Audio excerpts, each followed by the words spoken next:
Unity of Houston is an inclusive church where we seek to understand and live the teachings of Jesus and other spiritual masters. At Unity, we welcome all people from all spiritual paths and every walk of life.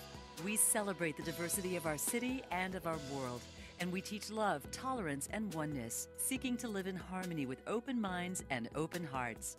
Wherever you are in your spiritual path, you are always welcome at Unity. Join us and discover that the life of your dreams is already within you. Oh, it is with great joy that I introduce to you our special guest speaker this morning, Arthur Johnson.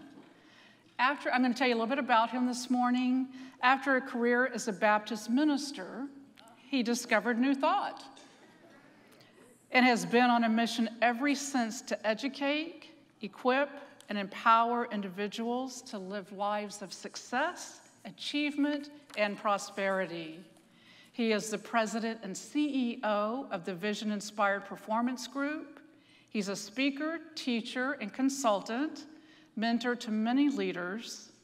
He's the author of Ignite the Fire Within and Inspired to Achieve More. And he's a contributor to Science of Mind magazine.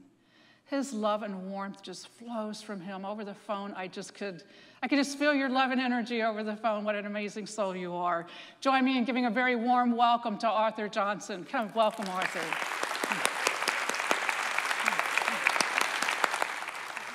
Thank you. Welcome.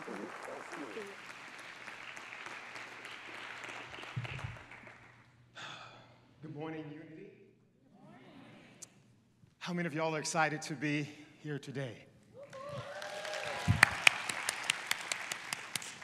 And so am I. I just want to give honor to Reverend Michael Gott, my friend and brother, for the opportunity to grace this sacred stage. Many luminaries have spoken from this stage, and Reverend Gott graces it each and every Sunday outside of the other ministers as well. So I count it an honor and a privilege to be here with you today to share in this collective, dynamic experience that the Spirit is having of itself. Because we're not here by accident. We're here on divine assignment. On divine assignment, and the reason I perhaps know that to be is because my mother shared with me this morning around 7:45, we spoke, and she said, I just want to give you a message. Okay, Mom?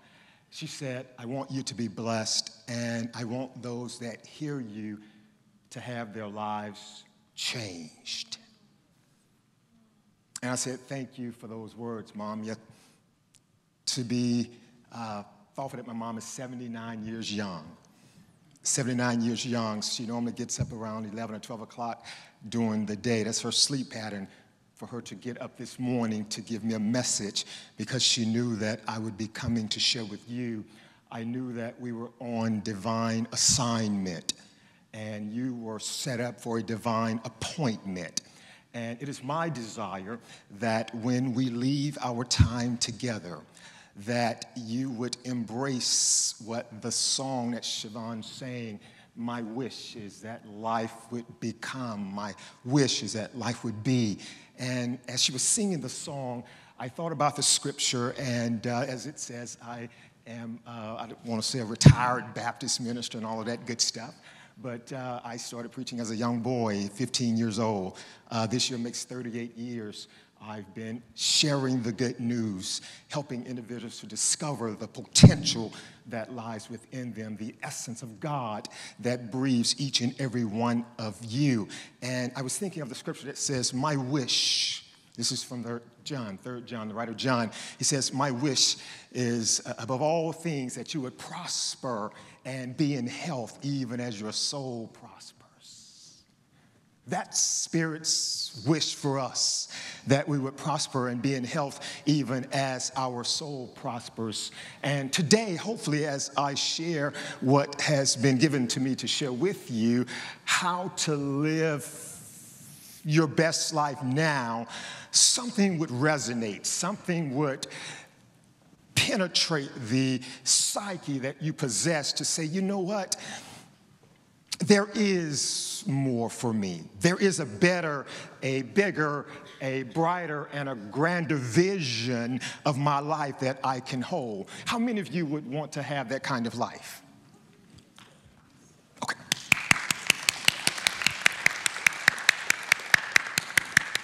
Absolutely. And the reason I ask that question is because it happens by choice. Someone say choice. Come on, say choice. It happens by choice. I wish it happened by default, but unfortunately it doesn't happen by default. And the reason I know it happens by choice is because I had to go and purchase some tires. So let me just do a quick check. How many of y'all drive a car? Okay. I just want to make sure, because as y'all know, we're living in a time where cars are driving themselves and there's a lot of technology, and I just want to make sure that there is not something that I've missed. So now let me just ask this question. You drive a car. How many of y'all's car have tires on it? Okay. Once again, I'm just checking just to make sure, because clearly, as I've said, we have a lot going on from a tech standpoint, and not to mention artificial intelligence, so there may be some cars that are making themselves. So we drive a car, and the car has tires. So how many of y'all have ever had a flat tire or a nail in your tire?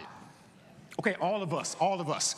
So I had the same experience, and this is no promotion for discount tires. I wish they were paying me, but they're not paying me, so I'm not promoting them.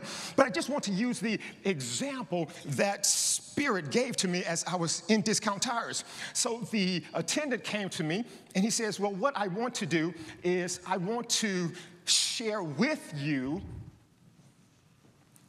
what's available to you.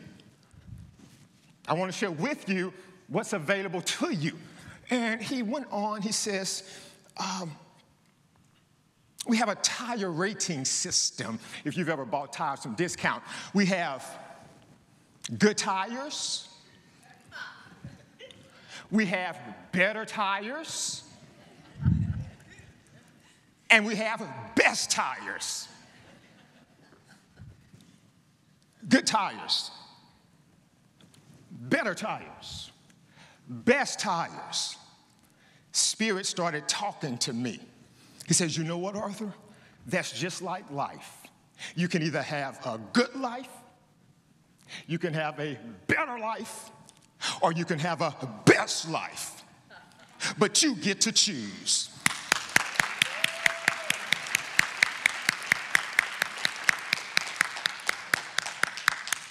And this is what the attendant said after he gave me the 3 options. He says, now each tire has a different cost.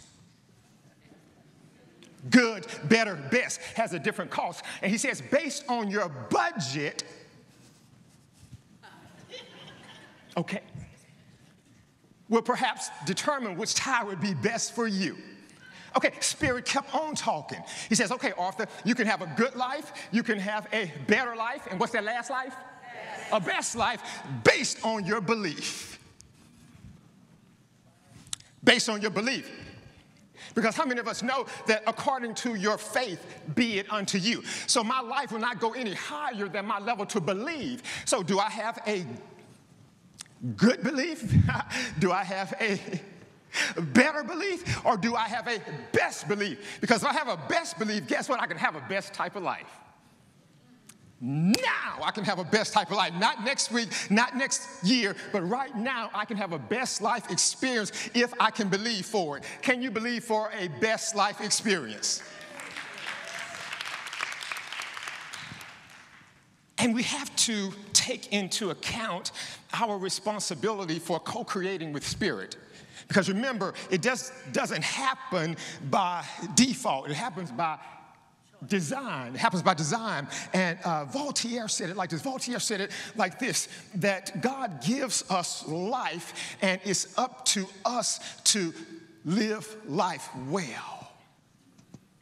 God gives us the gift of life. We must give ourselves the gift of living life well. So if you had to do a reflective review of your life experience, have you been living life well?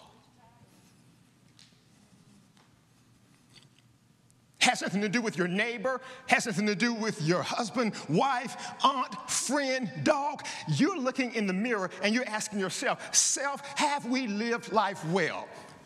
Have we expressed all of our gifts and embodied all of our potential in order to exceed and achieve the highest level of performance so that God can look down upon us and say, that's my child? Because he or she is doing everything that I've equipped them to do, I've empowered them to do. And not to mention what Voltaire said, I wanted to invite my good friend here, but I couldn't, so I just got some of her words. Oprah Winfrey, she's really not my friend, but she is my friend. But Oprah Winfrey says, live your best life. And I just add, live your best life now. Live your best life now. Because now is really all that we have. It's all that we have. And the master teacher said it like this: I come that they may have life and have it more abundantly. I come that they might have life and have it more abundantly. And that might is conditional. The great teacher was giving us some conditional experiences, but if we respond properly, we could have the outcome. I have come that you might have life and have it more abundantly. If we align ourselves with universal law and work with law the way law was designed to be worked with, guess what? We can have an abundant life. Because if we sow good seeds, what do we receive? No trick question. If we sow good seeds, we will receive a good harvest or a great harvest, because we can't sow lemon seeds, right, and expect to get apples. But if we sow apple seeds, we have every expectation to get an apple tree. Not just an apple, but an apple tree. So I want to talk about four things. I want to make four perhaps suggestions. I want to perhaps share four strategies that will help us live our best life now. Four. How many of y'all are familiar with the game Connect Four? Y'all remember Connect Four?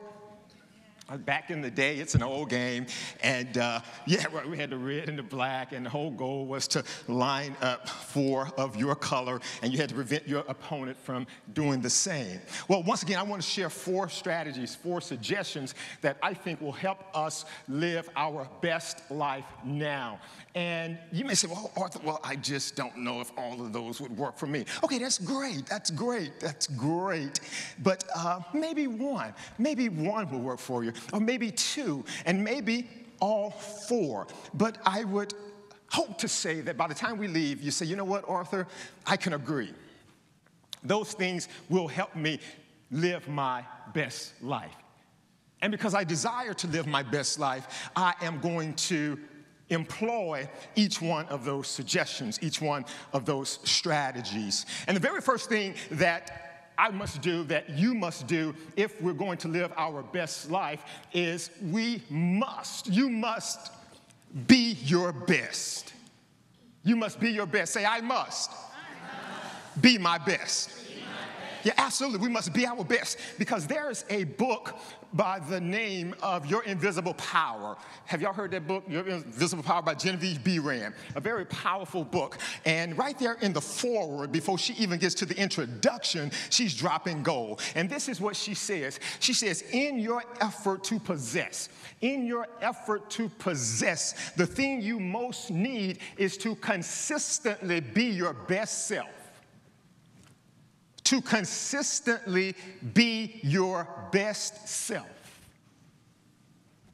So in our effort to live our best life, we have to be our best self each and every day. Would you agree? Yeah, not some days, because there's no someday on the calendar, right? Yeah, it has to be every day that we're seeking to be our very best. A lady by the name of Gretchen Rubin, she wrote a book several years ago, and you may be familiar with it. It was called The Happiness Project. The Happiness Project. And what Gretchen was going to do, she was going to spend a year to figure out what it takes to be happy. And just like we may want to figure out what it's going to take for us to live our best life. So she was going to study a different aspect of the life experience the happy experience on a monthly basis. And she created 12 commandments. And her very first commandment was this, to be Gretchen. That was commandment number 1, to be Gretchen. So if we're going to live our best life, perhaps the very first commandment is be and fill in the blank. Let's try it. And I want you to say your name. Be Carol. Absolutely. Because how many of you know that for whatever reason, we oftentimes live our lives trying to be somebody else? Yeah, we live our lives trying to be somebody else.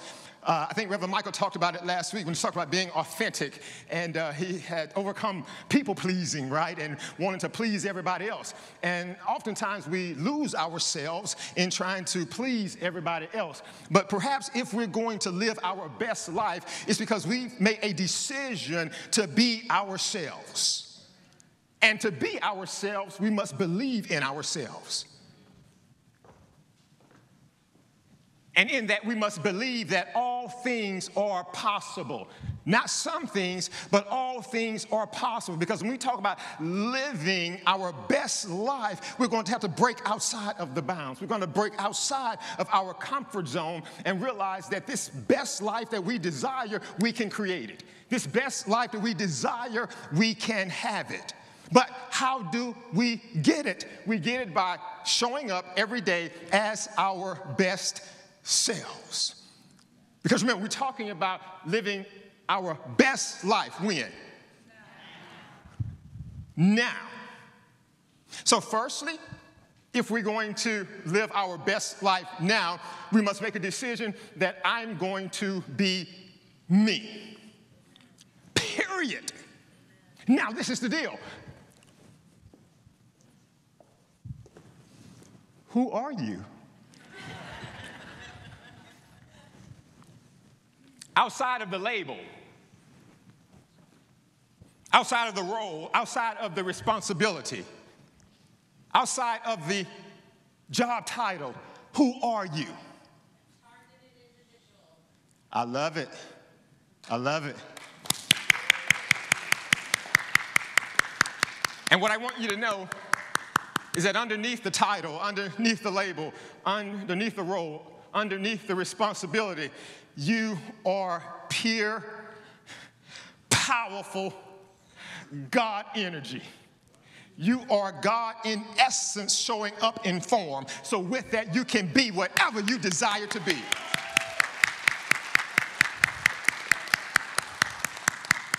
Because now you have to remember what I'm saying is, like Arthur, what you're talking about, it's just, it's heavy. You got to realize these are best tires. These are not those good tires, better tires. These are best tires. You get what you pay for. You get what you pay for. And we pay for it in mental currency. Because the Spanish distiller said it like this. He said that the good life is expensive, and there's another way to live that doesn't cost as much. And he wasn't necessarily talking about monetary currency. I believe he was talking about mental currency, because we, in this teaching, we understand that everything is created twice. First mental, and then it shows up in the physical. So it's really about what's going on the inside. Say, I will be me. Okay, good. We're on our way. We kind of got like a 4-part layaway plan. You can pay it in 4 parts. I'm not advocating that, but we're doing it in 4 parts. We're dropping 4 strategies, 4 suggestions that can help us live our best life now. And it's so powerful in showing up as your best, giving your best. How many of y'all know Dwayne "The Rock" Johnson? Dwayne "The Rock" Johnson, right? Yeah, right. We're not related. We're not related. I wish we were. I'm Arthur Johnson. He's Dwayne "The Rock" Johnson. I perhaps better check the family tree just to see. But I take a lot from him, just from his consciousness and his psychology. And he was sharing that he had a long day, busy day, a lot going on, and he hadn't gotten to his workout yet. And it was 2 o'clock in the morning, and he found himself working out because he could not let himself work out. That's what a commitment to being your best looks like. Showing up when you don't want to show up. Doing it when you don't feel like doing it. And is it an accident, or is there not a reason why The Rock looks like The Rock looks? Absolutely, absolutely. Because he's showing up, he's doing the work regardless. He's not giving himself a way out. He's not giving himself any excuses. He's doing what needs to be done to become the person that he desires to be. Guess what? We have the same thing The Rock has. Yes, we do. Yes, we do. So the first thing is, I will be me. I will be all of the God that I am. Yeah, that's like one of those treads on the tires when we realize that we are God. Not the big G, but the little g. Yeah, and we possess all the power that God possesses. And let me move on. I did a teaching many years ago, and how many of y'all have had like Miss Edwards pie? The key lime pie, the lemon pie.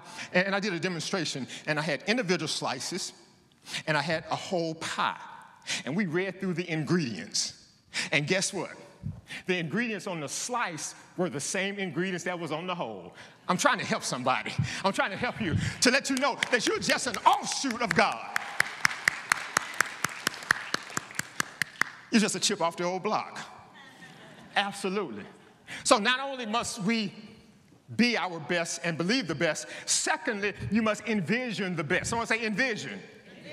You must envision the best. It's E-N-V-I-S-I-O-N.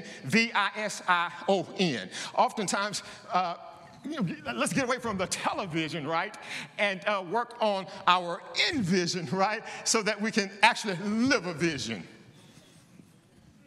So envision is simply to create a picture or an image of a desired outcome, a desired possibility, and we see it in its end form. We see it in its completed state. So you create a mental image of yourself being, doing, having the good that you desire, and this becomes your image. So when we're talking about living our best lives, we have to be able to see it before we can be it.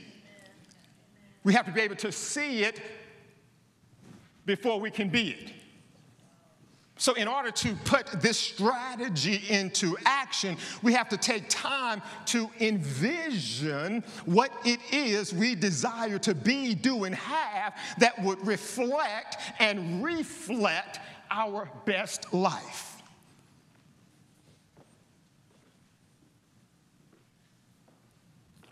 How many of y'all know Arnold Schwarzenegger? I'll be back. This is what Arnold said around this whole thing about the power of envisioning. And to envision for us, perhaps, in this experience, is simply to visualize.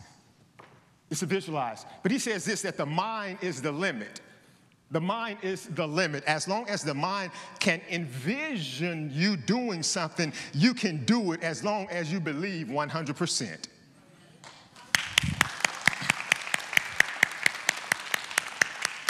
And we know that there is no limit to the mind because everything that we experience is a product of the mind. And Bob Proctor says it like this: if you can envision it, you can have it. If you can envision it, you can have it. Because it is almost magic that once you form a picture in your mind, the way the mind begins to go to work to find a way to bring that into fruition. Because that becomes the blueprint that the mind now begins to work with, to build with. So, if you were going to take this principle, this strategy, and apply it to your life experience, how would you do it? What would you begin to do? I thought you would never ask. This is what I would want you to do is, and sometimes we talk about 1 year, 3 year, 5 years, 10 years. Have y'all heard those numbers and terms, whether you're working for career, relationship, coaching, and so forth? Okay, we're not going to take it that far. We're just going to go for tomorrow. We're going to start small. Scripture says don't despise small beginnings. So we're just going to start small. So what would you want tomorrow to look like? Yeah. If you took time tonight before you lay your head down to sleep, what would tomorrow look like? What does tomorrow need to have in it? What needs to happen tomorrow? And here's the thing. You may not get 10 out of 10. You may not get 7 out of 10. But how about 5 out of 10? Of the things that I wanted to have happen. I think it's better than 0, right? Because have y'all ever had those days that you wake up and then at the end of the day you wonder what happened? Maybe it's just me. And those days tend to come about when I've not taken time to decide what I want to have happen. So everybody's issue, everybody's problem becomes my emergency, and I just find myself moving and doing. And at the end of the day, I'm depleted, but I have nothing to show for me. Is that true?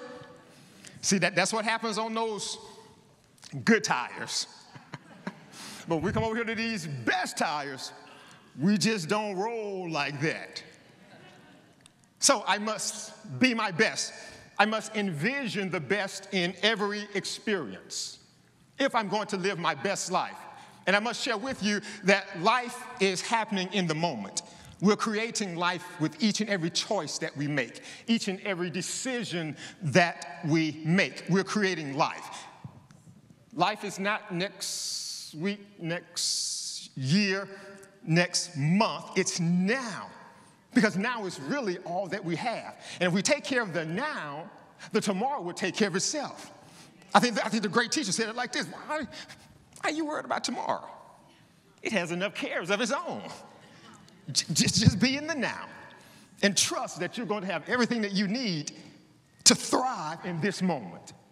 And somehow, some way, you'll attract it into your experience. Thirdly, not only must you believe the best and be the best, not only must you expect the best. In expecting the best, you must now express it and expect it. Because now I have an idea of what I want tomorrow to look like.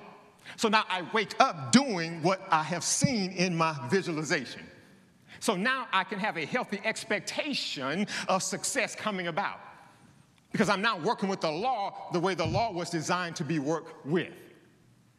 I've envisioned it, I'm expressing it, and now I expect to receive the reciprocal of it. Yeah.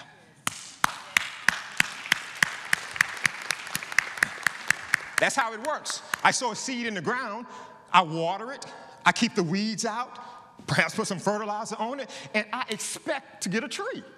Why wouldn't I? So if I know tomorrow that I want this to happen, I wake up with that on my mind, and I start to take action in alignment with that. I'm expecting all good to happen. Why would I expect anything less? Because I'm now working with law the way law was designed to be worked with. Thirdly, we're going to hurry up to a close. Not only must I believe that I'm the best, yes. Not only must I be the best, not only must I believe in the best, not only must I envision the best, because you have to tell your mind what to think. Did y'all know that? Yeah. Because it'll just go wherever. Hey, come back. This is where I want you to go. Thirdly, we must speak the best words at all times. We must speak the best words at all times.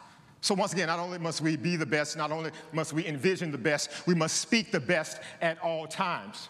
Because Solomon says it like this in Proverbs. It's a very powerful truth. He says it like this, that what you say can preserve life or destroy it. What you say can preserve life or destroy it. You must accept the consequences of your words.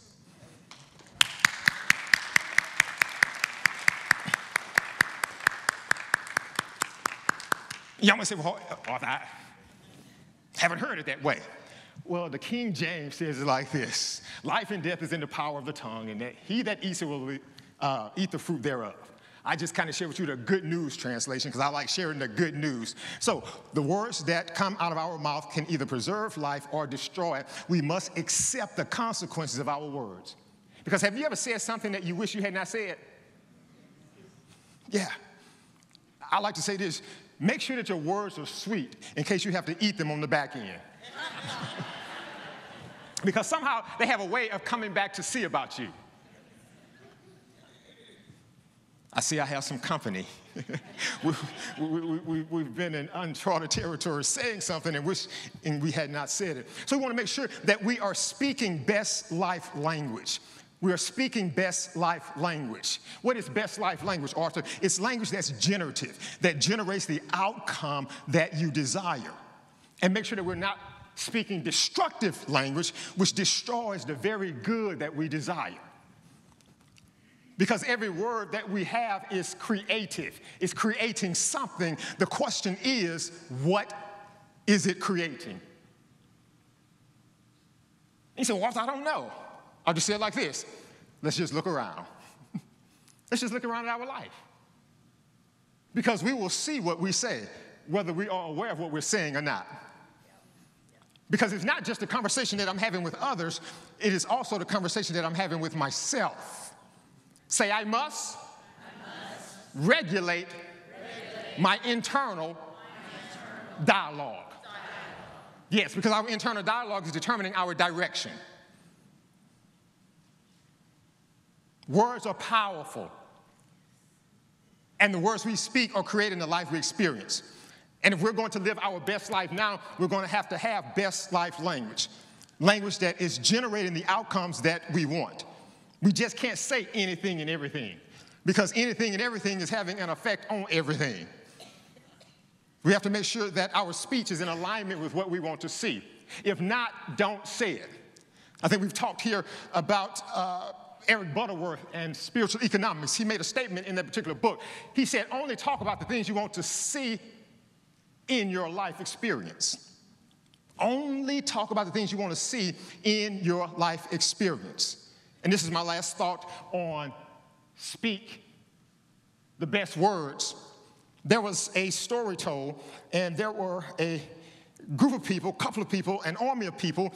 Perhaps they had been defeated. Perhaps they were despondent. Perhaps their back was against the wall. And the command was given to them to do this, that you need to beat your plowshares into swords. You need to beat your pruning hooks into spears. And then they were told, let the weakling say, I am strong. Let the weakling say, I am strong. So what do we learn from that? What we learn from that is that we speak our conviction and not our condition.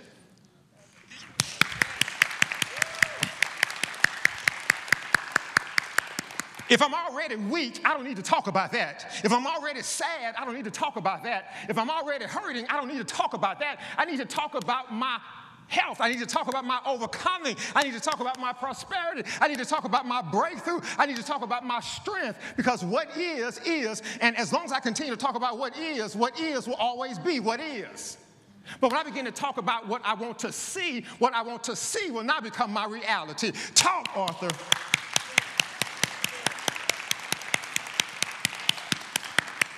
The last thing that we must do, not only must we be the best, not only must we envision the best, not only must we speak the best words, the last thing that we must do, we must think the best thoughts. We must think the best thoughts. And why is that so important? Because, well, once again, it's written right there in Proverbs. Solomon talks about it. He says, as a man thinketh in his heart, so is he. I think James Allen wrote a great book called As a Man Thinketh. It's a great book, very powerful, one of those classics perhaps in our New Thought literature, but it is true. And Ralph Waldo Emerson said it like this: a man is what he thinks about all day long. Say, I am what I think about all day long. I know it's tight. I know it's tight to even think that. It's like putting on a tight pair of shoes. But guess what? When we put on a tight pair of shoes, we can realize that, hey, there is a larger shoe that I can put on. There's a larger thought that I can embrace, because I know that my reality begins and ends with my thinking. And I'm going to share this last story, and we're wrapping up. There's a story told of a lady who thought best thoughts. And I definitely want you to know that your thinking should not be governed by your situation or your circumstance, but your thinking should be governed by your vision and your conviction. Because I think Einstein said you cannot solve a problem with the same level of thinking that created it. So if I'm continually thinking my situation, that's what I'm going to continue to have. But I need to be able to think above my situation. So this lady, she had been dealing with this situation for a very, very long time. As the story is told, she had been dealing with this situation for 12 years. Someone say 12 years. 12 years. That's a long time. And as the story goes, she had spent all the money that she had, going from doctor to doctor to doctor, trying to get this situation taken care of. So just imagine here in Houston, we are now in Pearland, we're now in Ombo, we're now in Atascocita, we're now in Sugarland, we're now in Pasadena, we're now in Deer Park, we're now all over Houston and the suburbs trying to get this situation taken care of, and we're paying for gas as we go along. And she thought to herself, and she said to herself, the healer is coming by. If I could just touch the hem of his garment, I'll be made whole. So even in the midst of an unthinkable situation, she thought a breakthrough thought. Because she was using best level thinking, best life thinking. And as the story goes, it happened just as she had spoken. He came passing by. She touched the hem of his garment. He said, hey, wait a minute, somebody touched me. The people around him said, hey, wait a minute, somebody going to touch you. You have to be careful who you have around you at all times. He says, no, somebody touched me because something left out of me and went into them. Virtue, power left out of me. And she came and told the whole story. I think she went all the way back to the very beginning of all that she had gone through in order to get to her breakthrough, to her best life. And I'll end with this. George Bernard Shaw, on his deathbed, he was asked a question. If you could come back and be someone else, if you could come back and be someone powerful, someone noteworthy, someone prolific, who would you come back to be? Without blinking an eye, he said, I would come back as the person that I never became.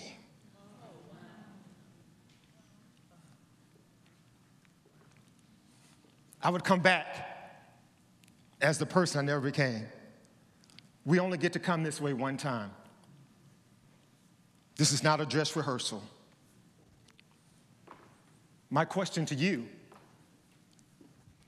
is, will you start to live your best life?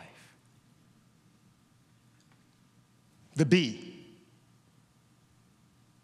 be your best. The E, envision the best. The S, speak the best.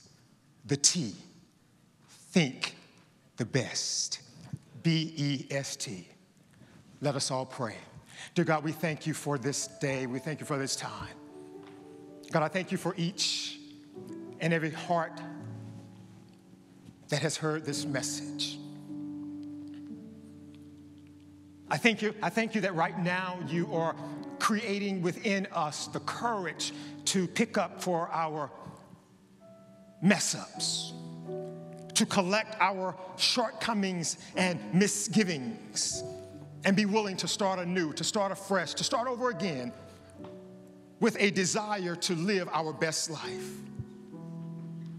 God, I thank you right now that fear is fading away. It is fleeing, and that strength is standing up now, that doubt is being diminished, and your true essence is coming forth to us and through us. Let this be the beginning of that wish being fulfilled, that we would have a life that is filled with health, wealth, happiness, love, success, and prosperity, and everything that is glorious in your eyes.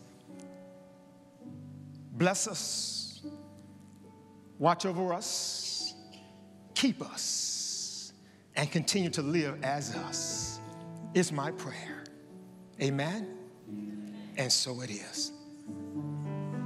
Thank you.